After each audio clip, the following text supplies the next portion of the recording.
આજે chapter 2નું થિયરીનું last lecture છે અને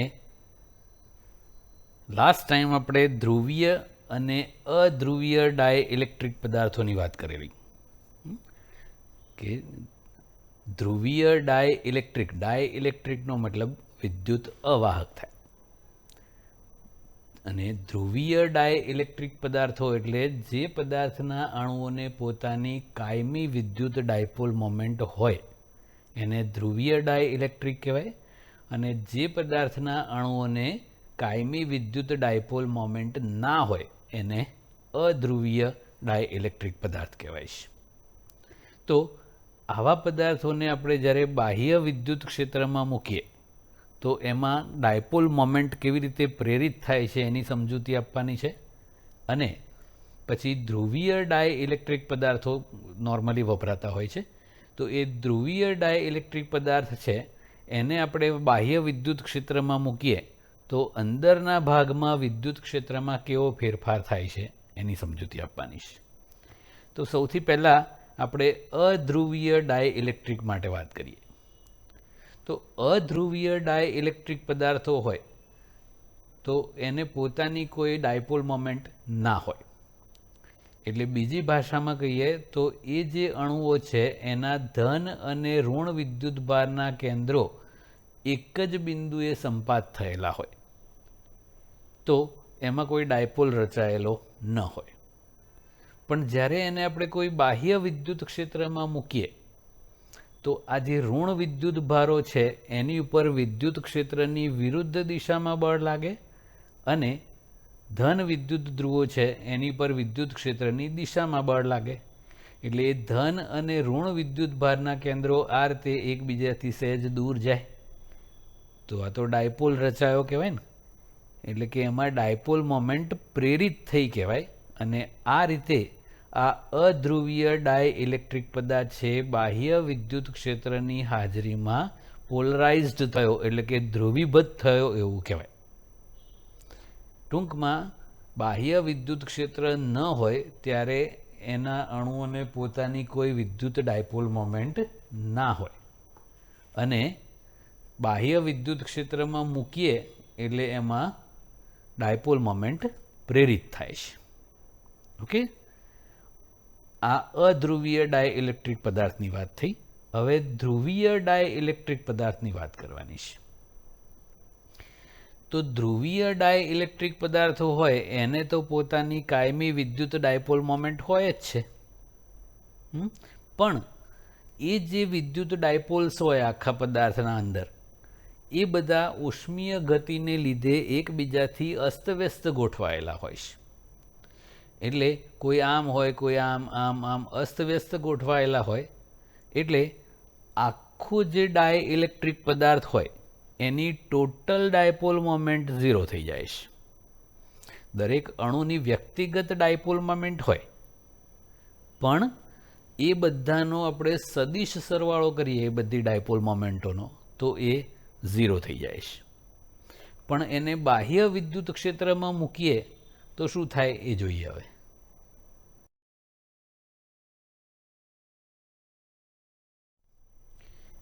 તો આ રીતનું થાય કે શરૂઆતમાં દરેકે દરેક અણુઓ છે એ પોતે ડાયપોલ્સ તો છે જ કારણ કે એના ધન અને ઋણ વિદ્યુતભારના કેન્દ્રો એકબીજાથી દૂર જ છે. એટલે આ બધાને પોતપોતાની ડાયપોલ મોમેન્ટ હોય જ ઋણથી ધન આમ. પણ જો એ બધાનું ઓરિએન્ટેશન એટલે કે ગોઠવણી છે એ એકબીજાની સાપેક્ષે અસ્તવ્યસ્ત છે. તો આવા અબજોની સંખ્યામાં હોય આખા પદાર્થની અંદર તો એ બધાની ટોટલ ડાયપોલ મોમેન્ટ 0 હોય. વ્યક્તિગત 0 ના હોય પણ આખા પદાર્થની ચોસલાની ટોટલ ડાયપોલ મોમેન્ટ 0 થઈ જાય. પણ બાહ્ય વિદ્યુત ક્ષેત્રમાં મૂકીએ એટલે જે ઋણ વિદ્યુત ભારના કેન્દ્રો છે એ બધા વિદ્યુત ક્ષેત્રની વિરુદ્ધ અને ધન વિદ્યુત ભારના કેન્દ્રો છે એ બધા વિદ્યુત ક્ષેત્રની દિશામાં ગોઠવવાનો પ્રયત્ન કરે. એટલે આમાં પણ આખા ચોસલાને પોતાને એક ડાયપોલ મોમેન્ટ પ્રેરિત થાય. એટલે એ પ્રેરિત ડાયપોલ મોમેન્ટ છે એ આખા ચોસલાની આપણે વિચારીએ છીએ.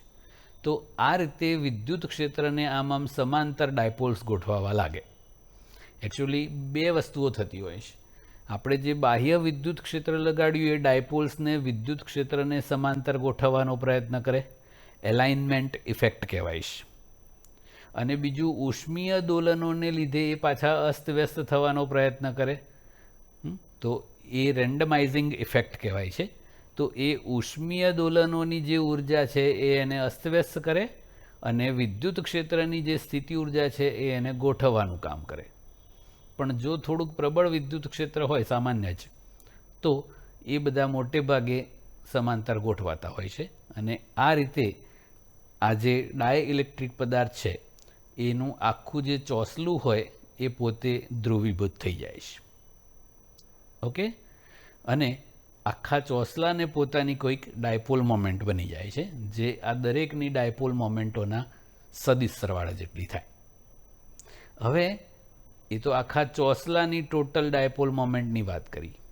એવી એકમ કદ દીઠ ટોટલ ડાયપોલ મોમેન્ટ ગણીએ એને પોલરાઇઝેશન અથવા તો ધ્રુવીભવન અથવા પોલરાઇઝેશન તીવ્રતા કહેવામાં આવે છે. ઋણથી ધન આમ હોય, બાહ્ય વિદ્યુત ક્ષેત્રને સમાંતર એ જ દિશામાં. આખા ચોસલાની ટોટલ ડાયપોલ મોમેન્ટ ભાગ્યા કદ, એટલે એકમ કદ દીઠ ડાયપોલ મોમેન્ટ, એને પોલરાઇઝેશન અથવા પોલરાઇઝેશન તીવ્રતા અથવા ધ્રુવીભવન કહેવામાં આવે છે અને પી વડે દર્શાવાય છે. એની દિશા બાહ્ય વિદ્યુત ક્ષેત્રની દિશામાં છે. ઓકે, હવે જો બહુ વિદ્યુત ક્ષેત્ર આપણે જે લાગુ પાડ્યું એ બહુ પ્રબળ ના હોય તો આ પોલરાઇઝેશન તીવ્રતા છે એ બાહ્ય વિદ્યુત ક્ષેત્રના સમપ્રમાણમાં હોય છે. અને આનું પાલન કરે એવા ડાયઇલેક્ટ્રિક પદાર્થોને રેખીય સમદિગ્ધર્મી ડાયઇલેક્ટ્રિક પદાર્થો કહેવામાં આવે છે. તો પી ચલે છે ઈ હોય, સપ્રમાણતા દૂર કરો એટલે એક અચળાંક મળ્યો ઝાઈ ઈ. તો આ જે અચળાંક છે એને એ ડાયઇલેક્ટ્રિક પદાર્થની વિદ્યુત સસેપ્ટિબિલિટી કહેવામાં આવે છે. Electric susceptibility. તો એ સસેપ્ટિબિલિટી પરથી આપણને ખબર પડી શકે છે કે એ બાહ્ય વિદ્યુત ક્ષેત્રમાં ડાયઇલેક્ટ્રિક પદાર્થનું ચોસલું મૂકીએ તો અંદર વિદ્યુત ક્ષેત્રમાં કેવો ફેરફાર થાય એનું માપ છે એકચ્યુઅલી. તો એ જે પોલરાઇઝેશન ઉત્પન્ન થયું એના કારણે ધન વિદ્યુત ભારો આ બાજુ ઋણ આમ, એટલે અંદર એક વિદ્યુત ક્ષેત્ર ઉત્પન્ન થાય જે બાહ્ય વિદ્યુત ક્ષેત્રની વિરુદ્ધ હોય. અને એના કારણે આ ચોસલાની અંદર પરિણામી વિદ્યુત ક્ષેત્ર ઓછું થઈ જાય છે. કેવી રીતે થાય છે એ જોઈએ. તો આ ધ્રુવીય ડાયઇલેક્ટ્રિક પદાર્થ છે એને બાહ્ય વિદ્યુત ક્ષેત્ર E0માં આપણે મૂકીએ તો શું થશે કે એ ડાયઇલેક્ટ્રિક પદાર્થના અણુઓના ધન વિદ્યુત ભારના કેન્દ્રો છે એ બધા વિદ્યુત ક્ષેત્રની દિશામાં અને ઋણ વિદ્યુત ભારોના કેન્દ્રો છે એ બધા વિદ્યુત ક્ષેત્રની વિરુદ્ધ દિશામાં ગોઠવાશે. આપણે આદર્શ પરિસ્થિતિ લીધી કે બધા એક્ઝેક્ટલી સમાંતર ગોઠવાઈ ગયા. હવે વચ્ચેના ડાયઇલેક્ટ્રિક પદાર્થોનો વિચાર કરો તો આ ધન ઋણ જોડે જોડે છે, એટલે એ જે અણુઓ દ્વારા ઉત્પન્ન થતું જે વિદ્યુત ક્ષેત્ર હોય એના વિદ્યુત ભારો વડે એ એકબીજાની અસરને નાબૂદ કરી દે. આ વ્હાઇટ વિસ્તારમાં જે છે એ બધું ત્યાં કોઈ વિદ્યુત ક્ષેત્ર આ ધન ઋણ વિદ્યુત ભારોનું ના હોય એટલે એ નાબૂદ થઈ ગયું. પણ અહીંયા બધા ધન ગોઠવાયા અને આ બાજુ આ જે બ્લ્યુમાં બતાવેલા છે ને એ, તો એની અસરને નાબૂદ કરે એવો વિદ્યુત ભાર હવે આ ચોસલાની અંદર નથી. અને આ ધનની અસરને નાબૂદ કરે એવો વિદ્યુત ભાર એ ચોસલામાં નથી. હવે એ મુક્ત વિદ્યુત ભારો નથી એટલે આ અણુઓની અંદરના જ છે, એટલે એ બધા વિદ્યુત ભારો અથવા તો પ્રેરિત વિદ્યુત ભાર અથવા તો પોલરાઇઝ્ડ ચાર્જીસ કહેવાય છે. અને એની જે વિદ્યુત ભાર પૃષ્ઠ ઘનતા હોય એને બદ્ધ વિદ્યુત ભાર પૃષ્ઠ ઘનતા અથવા તો પોલરાઇઝ્ડ વિદ્યુત ભાર પૃષ્ઠ ઘનતા સિગ્મા પી કહેવાય છે. તો અહીંયા જુઓ કે આ ચોસલામાં વિદ્યુત ક્ષેત્રની દિશામાં એટલે કે અહીંયા આપણે જમણી સાઈડે બધા ધન વિદ્યુત ભારો પ્રેરિત થયા એટલે પ્લસ ક્યુપી, અને એના લીધે જે વિદ્યુત ભાર ઘનતા પ્રેરિત થઈ એ સિગ્મા પી કરી.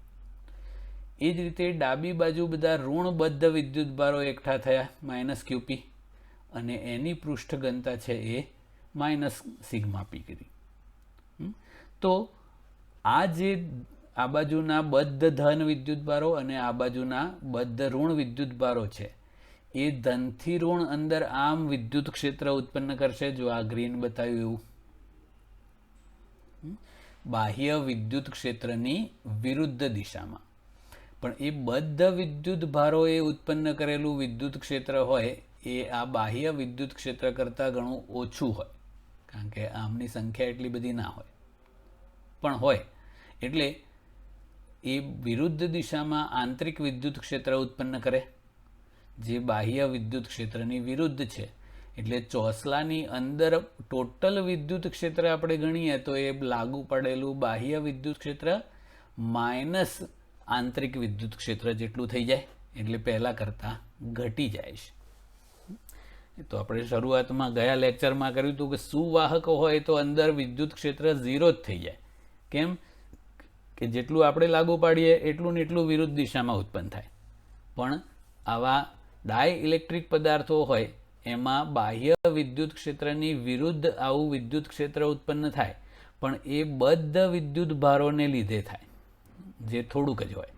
એટલે અંદરના વિસ્તારમાં વિદ્યુત ક્ષેત્ર ઘટી જાય, શૂન્ય ના થાય. ઓકે મિત્રો, હવે કેપેસિટરની બે પ્લેટ્સ વચ્ચે આપણે ડાયઇલેક્ટ્રિક પદાર્થ મૂકીએ તો એ કેપેસિટરના કેપેસિટન્સ પર કેવી અસર થાય એની ચર્ચા કરવાની છે. આવું માઇકલ ફેરેડેએ શોધી કાઢેલું કેપેસિટન્સ વધારવા માટેનો ઉપાય છે. તો આપણે શરૂઆતમાં વાત કરેલી કે એકબીજાથી ડી અંતરે હોય અને દરેકનું ક્ષેત્રફળ એ હોય એવી બે સમાંતર પ્લેટ્સ હોય. તો એક ઉપર પ્લસ ક્યુ અને એક ઉપર માઇનસ ક્યુ વિદ્યુત ભાર હોય. પૃષ્ઠ ઘનતાઓ એક પ્લસ સિગ્મા માઇનસ સિગ્મા હોય. સિગ્મા એટલે એકમ ક્ષેત્રફળ દીઠ વિદ્યુત ભાર. એના લીધે એ બે પ્લેટ વચ્ચે વિદ્યુત ક્ષેત્ર હોય સિગ્મા બાય એપ્સિલોન 0. જ્યારે બે પ્લેટ વચ્ચે શૂન્યાવકાશ હોય ત્યારે આપણે શૂન્યાવકાશની પરમિટિવિટી વાપરીએ છીએ. અને એ બે પ્લેટ્સ વચ્ચે વિદ્યુત સ્થિતિમાનનો તફાવત V0 કહીએ તો વિદ્યુત ક્ષેત્ર અને વિદ્યુત સ્થિતિમાનના તફાવતની સંબંધ પ્રમાણે E0 બરાબર V0 બાય ડી, માટે V0 બરાબર E0 ઇન્ટુ ડી થાય. કેપેસિટન્સની વ્યાખ્યા કરીએ તો C0 બરાબર વ્યાખ્યા પ્રમાણે Q બાય V0 એટલે કે એપ્સિલોન 0 એ બાય ડી થાય. તો આ ક્યારે? જ્યારે બે પ્લેટ વચ્ચે શૂન્યાવકાશ હોય ત્યારે. હવે કેપેસિટરની બે પ્લેટ વચ્ચે આપણે ડાયઇલેક્ટ્રિક પદાર્થ કમ્પ્લીટ એ ગેપ જેટલી હોય એમાં ભરી દઈએ. તો હવે કેપેસિટરની બે પ્લેટને સંપૂર્ણપણે ડાયઇલેક્ટ્રિક પદાર્થથી ભરી દઈએ તો એ કેપેસિટરનું જે વિદ્યુત ક્ષેત્ર છે આ એના લીધે એ ડાયઇલેક્ટ્રિક પદાર્થ પોલરાઇઝ એટલે કે ધ્રુવીભૂત થશે. એના લીધે એ ડાયઇલેક્ટ્રિક પદાર્થના ચોસલાઓમાં આવી પોલરાઇઝ ઘનતા અથવા તો વિદ્યુત ભાર પૃષ્ઠ ઘનતા પ્રેરિત થાય, જેને આપણે બદ્ધ વિદ્યુત ભાર પૃષ્ઠ ઘનતા અથવા તો પોલરાઇઝ્ડ પૃષ્ઠ ઘનતા કીધેલી. અને આના લીધે એક અંદર વિદ્યુત ક્ષેત્ર ઉત્પન્ન થાય જે બાહ્ય વિદ્યુત ક્ષેત્રની વિરુદ્ધ હોય. તો આ વિદ્યુત ક્ષેત્ર ક્યારે હતું? શૂન્યાવકાશની સ્થિતિમાં. ડાયઇલેક્ટ્રિક મૂક્યા પછીનું વિદ્યુત ક્ષેત્ર ગણીએ તો પૃષ્ઠ ઘનતા સિગ્મા માઇનસ સિગ્મા પી થશે. કેમ કે બંને પરસ્પર વિરુદ્ધ વિદ્યુત ક્ષેત્ર ઉત્પન્ન કરે છે એટલે ઓછું થઈ જાય. ઓકે, તો આટલું વિદ્યુત ક્ષેત્ર હવે નવું થયું ડાયઇલેક્ટ્રિક પદાર્થ મૂક્યા પછીનું. વિદ્યુત સ્થિતિમાનનો તફાવત નવો હવે ઈડી કહીએ. અંતર તો ડીનું ડી જ રાખ્યું છે, પણ હવે ડાયઇલેક્ટ્રિક પદાર્થનું ચોસલું બે પ્લેટ વચ્ચે મૂક્યા પછી વિદ્યુત ક્ષેત્ર બદલાઈ ગયું. એ સિગ્મા બાય એપ્સિલોન 0 માંથી હવે થઈ ગયું સિગ્મા માઇનસ સિગ્મા પી અપોન એપ્સિલોન 0. ઇન્ટુ ડી કરો એટલે વિદ્યુત સ્થિતિમાનનો તફાવત કહેવાય. ઓકે, આપણે આના પરથી કેપેસિટન્સ ગણવું છે.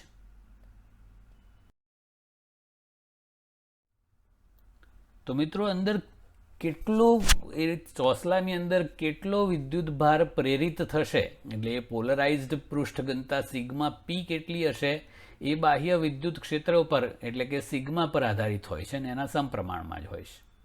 એટલે આવું કહી શકાય કે સિગ્મા માઇનસ સિગ્મા પી છે એ સિગ્માના સમપ્રમાણમાં હોય છે અને એ સપ્રમાણતા દૂર કર્યા પછીનો સંબંધ લખીએ તો આવો થાય છે. Sigma minus sigma P equal to sigma by K. આ કે એક અચળાંક છે, ધન અચળાંક છે અને એને આપણે એ ડાય ઇલેક્ટ્રિક અચળાંક કહેવાય છે. એનું ડિટેલ આપણે કરીએ છીએ. તો નવો વિદ્યુત સ્થિતિમાનનો તફાવત આ સ્વરૂપે લખવો હોય તો આપણે સિગ્મા માઇનસ સિગ્મા પીની જગ્યાએ લખી દઈએ સિગ્મા બાય કે. પછી આ એપ્સિલોન 0 ડી એમનું એમ જ છે. ઓકે, અને સિગ્મા એટલે ક્યુ અપોન એ કહેવાય. હવે કેપેસિટન્સની વ્યાખ્યા પ્રમાણે કેપેસિટન્સનું સૂત્ર કરીએ તો સી બરાબર ક્યુ અપોન વી. તો આ ક્યુ ઇન્ટુ ધીસ એટલે અપોન ધીસ કરવાનું તો ક્યુ ક્યુ ડી જશે અને આ ડી અને આ ઉપર જતું રહે.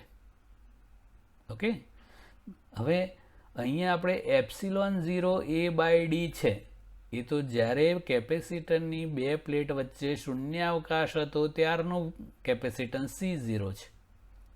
એટલે નવું કેપેસિટન્સ કેટલું થયું કે C0.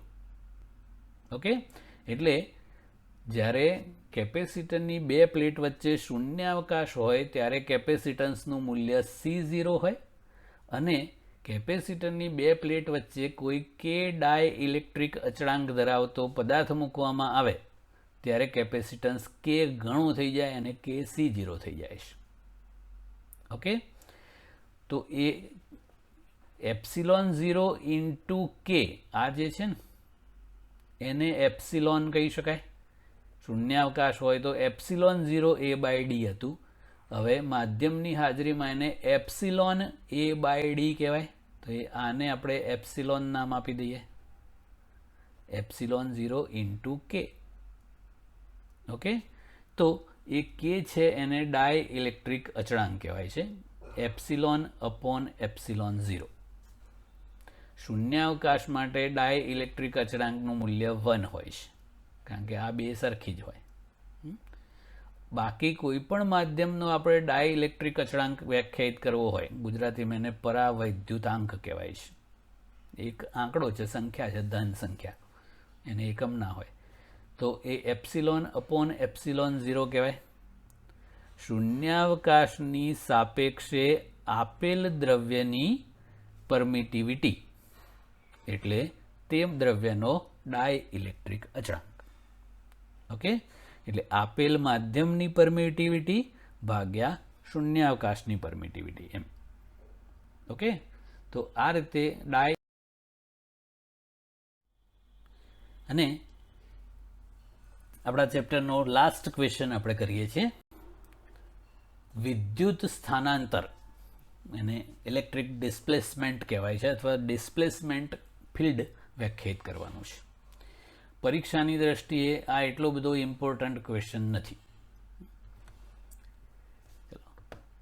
પ્રેરિત વિદ્યુત ભાર ઘનતા સિગ્મા પી આપણે વાત કરી કે આ રીતે ચોસલામાં ડાબી બાજુએ ઋણ અને જમણી બાજુએ ધન વિદ્યુત ભારો એકઠા થાય પોલરાઇઝ થયા પછી એનાથી જે વિદ્યુત ભાર પૃષ્ઠ ઘનતા પ્રેરિત થઈ એ આ છે. એને પોલરાઇઝેશન તીવ્રતા અથવા તો પોલરાઇઝેશન સાથે કેવો સંબંધ છે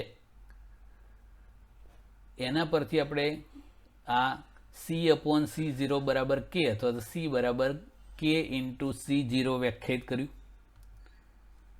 હવે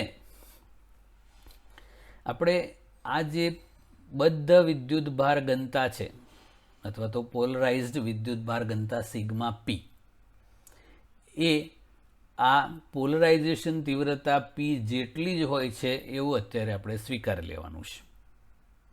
એ સાબિત કરવું હોય તો પણ થઈ શકે. એ પોલરાઇઝેશન આપણે વ્યાખ્યાયિત કર્યું ને કે ટોટલ ડાયપોલ મોમેન્ટ ભાગ્યા કદ આવું કરો એટલે આ મળી જાય છે, પણ આપણે અત્યારે સ્વીકારી લેવાનું છે. કેરેટ n છે એ સપાટીને લંબ 12 તરફનો એકમ સદિશ છે, જે અહીંયા બાહ્ય વિદ્યુત ક્ષેત્રની દિશાનો જ થશે. ઓકે, અને એ દરેક ડાયઇલેક્ટ્રિક માટે આ સંબંધ સાચો છે, તો આપણે આ સંબંધ સ્વીકારીને આગળ વાત કરવાની છે. ઓકે, હવે વિદ્યુત ક્ષેત્રનું સૂત્ર આપણે કરેલું એને આપણે સદિશ સ્વરૂપે રજૂ કરી દઈએ. આપણે આ સદિશ E અને આ કેરેટ n એટલે એ બાહ્ય વિદ્યુત ક્ષેત્રની વિરુદ્ધ દિશામાં આમ પ્રેરિત થયેલું હતું એ. તો આ રીતે થશે sigma minus sigma p by epsilon 0 કરેલું, અંદર ઓછું થઈ જાય અંદરનું ટોટલ વિદ્યુત ક્ષેત્ર. તો એ બાહ્ય વિદ્યુત ક્ષેત્ર માઇનસ આંતરિક વિદ્યુત ક્ષેત્ર કરીને કરેલું છે. હવે સિગ્મા p ની જગ્યાએ આપણે આવું લખી દઈએ, સદિશ p caret n upon epsilon 0. તો આમાંથી આપણે એપ્સિલોન 0 ને સામે લઈ લઈએ, તો એપ્સિલોન 0 સદિશ E અને આને સામે લઈ જાઓ એટલે પ્લસ થઈ જાય, એટલે કેરેટ n કોમન કાઢી લીધું ઇક્વલ ટુ સિગ્મા. ઓકે, તો જેમ આ છે એ ડાયઇલેક્ટ્રિક ચોસલાની અંદરનું પરિણામી વિદ્યુત ક્ષેત્ર છે, એવું આ પણ એક પ્રકારનું સદિશ ક્ષેત્ર થાય. તો એ જે સદિશ ક્ષેત્ર છે આ એપ્સિલોન 0 E પ્લસ સદિશ P, એને ડિસ્પ્લેસમેન્ટ ક્ષેત્ર કહેવામાં આવે છે. ઓકે, એટલે જેમ પોલરાઇઝેશન તીવ્રતા છે એ આ પોલરાઇઝેશન વિદ્યુતભાર પૃષ્ઠ ઘનતા સાથે સંબંધિત છે, એવી આ ટોટલ વિદ્યુતભાર પૃષ્ઠ ઘનતા હોય જે બાહ્ય વિદ્યુત ક્ષેત્ર ઉત્પન્ન કરનારની હોય ને, એને આ ડિસ્પ્લેસમેન્ટ ક્ષેત્ર સાથે સંબંધ હોય છે. ઓકે, ટૂંકમાં એ બાહ્ય વિદ્યુત ક્ષેત્ર અને આંતરિક વિદ્યુત ક્ષેત્રને બધું ધ્યાનમાં લઈએ, મતલબ ડાયઇલેક્ટ્રિક પદાર્થની હાજરી ધ્યાનમાં લઈએ, ત્યારે અંદરના વિસ્તારમાં જે વિદ્યુત ક્ષેત્ર પ્રવર્તતું હોય એ આ છે. ઓકે, જો અંદર કોઈ ડાયઇલેક્ટ્રિક પદાર્થ ના હોય તો આવું કોઈ પોલરાઇઝેશન થયું જ ના હોય, એટલે માત્ર વિદ્યુત ક્ષેત્ર જ અંદર હોય. પણ હવે આ પોલરાઇઝેશન અને આ આંતરિક વિદ્યુત ક્ષેત્ર એટલે બધું પરિણામી વિદ્યુત ક્ષેત્ર, એ બધું ભેગું કરીને જે નવું ક્ષેત્ર ઉદ્ભવ્યું એને ડિસ્પ્લેસમેન્ટ ફિલ્ડ કહેવામાં આવે છે. એટલે એને સદિશ D વડે દર્શાવેલું છે. અહીંયા જેટલા ક્ષેત્રોની આપણે વાત કરી, બાહ્ય વિદ્યુત ક્ષેત્ર હોય કે આંતરિક વિદ્યુત ક્ષેત્ર આમ હોય, પણ આ મોટું હોય ને આંતરિક નાનું હોય, એટલે એ બેનું પરિણામી તો આમ જ થયું ને, એ આ E છે. પછી આ પોલરાઇઝેશન તીવ્રતા પણ બાહ્ય વિદ્યુત ક્ષેત્રની દિશામાં જ છે, અને આ જે ડિસ્પ્લેસમેન્ટ ક્ષેત્ર છે એ પણ બાહ્ય વિદ્યુત ક્ષેત્રની દિશામાં છે. એટલે અહીંયા આપણે 3 ક્ષેત્રોની વાત કરી, આ પોલરાઇઝેશન તીવ્રતા, આ પરિણામી વિદ્યુત ક્ષેત્ર ડાયઇલેક્ટ્રિક પદાર્થ મૂક્યા પછીનું, અને આ ડિસ્પ્લેસમેન્ટ ક્ષેત્ર, એ બધાની દિશા આમ જ હોય, બાહ્ય વિદ્યુત ક્ષેત્રને દિશામાં જ. ઓકે, હવે આ સ્થાનાંતર ક્ષેત્ર અથવા તો ડિસ્પ્લેસમેન્ટ ક્ષેત્ર જે આપણે વ્યાખ્યાયિત કર્યું એનું ઇમ્પોર્ટન્સ શું છે એની વાત, કે શૂન્યાવકાશ જ્યારે બે પ્લેટ્સ વચ્ચે હોય, એટલે કે માત્ર બાહ્ય વિદ્યુત ક્ષેત્ર હાજર હોય, તો એ બાહ્ય વિદ્યુત ક્ષેત્ર E0 એટલે સિગ્મા બાય એપ્સિલોન 0 હોય. એપ્સિલોન 0 તો અચળાંક છે, એટલે એ બાહ્ય વિદ્યુત ક્ષેત્ર છે એ પેલી મુક્ત વિદ્યુત ભાર ઘનતા સિગ્મા સાથે સંબંધ હોય. એટલે આપણે કેપેસિટરની વાત કરીએ તો કેપેસિટરની પ્લેટ ઉપર જે વિદ્યુત ભાર આપણે જમા કર્યો હોય એની પર હોય, એ મુક્ત વિદ્યુત ભારો હોય છે. અને આ ડિસ્પ્લેસમેન્ટ ક્ષેત્ર ક્યારે ભાગ ભજવે, જ્યારે એ બે પ્લેટ્સની વચ્ચેના અંદર આપણે કોઈ ડાયઇલેક્ટ્રિક માધ્યમ ભરેલું હોય. એટલે આ ડાયઇલેક્ટ્રિક પદાર્થની ગેરહાજરીમાં જે ક્ષેત્ર પ્રવર્તતું હોય એ વિદ્યુત ક્ષેત્ર E0 હોય, અને ડાયઇલેક્ટ્રિક માધ્યમની હાજરીમાં જે ક્ષેત્ર પ્રવર્તતું હોય એ આ ડિસ્પ્લેસમેન્ટ ક્ષેત્ર હોય છે. ઓકે, એટલે ડાયઇલેક્ટ્રિક માધ્યમ છે એને એની હાજરીમાં મુક્ત વિદ્યુત ભાર ઘનતા સિગ્મા નહીં પણ સિગ્મા માઇનસ સિગ્મા P એની સાથે સંબંધ હોય એટલે ઇનડાયરેક્ટલી એ ડિસ્પ્લેસમેન્ટ ક્ષેત્ર સાથે સંબંધ હોય છે. અને અહીંયા આપણે આખા ક્વેશ્ચનમાં જે 3 સદિશ રાશિઓ જોઈ, પોલરાઇઝેશન તીવ્રતા, પછી પરિણામી વિદ્યુત ક્ષેત્ર અને આ ડિસ્પ્લેસમેન્ટ ક્ષેત્ર, આ બધા એક જ દિશામાં હોય છે. ઓકે, અને એ ડિસ્પ્લેસમેન્ટ ક્ષેત્ર અને પરિણામી વિદ્યુત ક્ષેત્ર એ બંનેના મૂલ્યોનો ગુણોત્તર આપણે વિચારીએ તો ડિસ્પ્લેસમેન્ટ ક્ષેત્ર છે એ માત્ર આ સિગ્મા એપ્સિલોન 0 પર આધારિત થયું અને આ પરિણામી સિગ્મા માઇનસ સિગ્મા પી કરેલું, અને એ ગુણોત્તર આપણે આ રીતે વ્યાખ્યાયિત કરેલો કે, અને એ એપ્સિલોન 0 ઇન્ટુ કે કહેવાય છે. એટલે આપણે ડિસ્પ્લેસમેન્ટ ક્ષેત્રને આ રીતે પણ વ્યાખ્યાયિત કરીએ અને સદિશ સ્વરૂપે લખી દઈએ તો સદિશ D equal to epsilon 0 k into સદિશ ઈ, આવું થઈ જાય. અને સદિશ પી છે એને આપણે આ રીતે વ્યાખ્યાયિત કરી શકીએ, સદિશ ડી માઇનસ એપ્સિલોન 0 ઈ. હવે આ સદિશ ડી ની કિંમત આપણે અહીંયા મૂકી દઈએ તો એપ્સિલોન 0 કે સદિશ ઈ માઇનસ એપ્સિલોન 0 સદિશ ઈ, સદિશ ઈ કોમન કાઢી લો અને એપ્સિલોન 0 પણ કોમન નીકળશે તો એપ્સિલોન 0 કૌંસમાં કે માઇનસ 1 ઇન્ટુ ઈ. ઓકે, તો આવો સંબંધ થાય. બીજો સંબંધ શું હતો? પી બરાબર ઝાઈ ઈ હતો. તો આ બે સૂત્રો સરખાવીએ, આ પીના બે સૂત્રો, તો અહીંયા જે સસેપ્ટિબિલિટી છે એ અહીંયા એપ્સિલોન 0 કૌંસમાં કે માઇનસ 1 છે તો એ સસેપ્ટિબિલિટી કહેવાય છે. તો આ ઇલેક્ટ્રિક સસેપ્ટિબિલિટી થઈ ગઈ. ઇલેક્ટ્રિક સસેપ્ટિબિલિટીનો એકમ અને પરમિટિવિટીનો એકમ સેમ જ, coulomb square upon newton metre square. એ એપ્સિલોન 0 નો એકમ કરેલો એ જ એકમ આ સસેપ્ટિબિલિટીનો છે, કારણ કે કે છે એ પરિમાણ રહિત હોય છે. ઓકે, ઓબ્જેક્ટિવ માટે આ સંબંધ યાદ રાખવાના છે. બાકી આ ક્વેશ્ચન છે એ પર્ટિક્યુલર એક્ઝામમાં પૂછવા માટે યોગ્ય નથી. તો અહીંયા આપણી ચેપ્ટર 2ની થિયરીનો પોર્શન પૂરો થાય છે અને નેક્સ્ટ લેક્ચરમાં આપણે ચેપ્ટર 2ના દાખલાઓ શરૂ કરીશું. Okay, so take care, study well, that's it.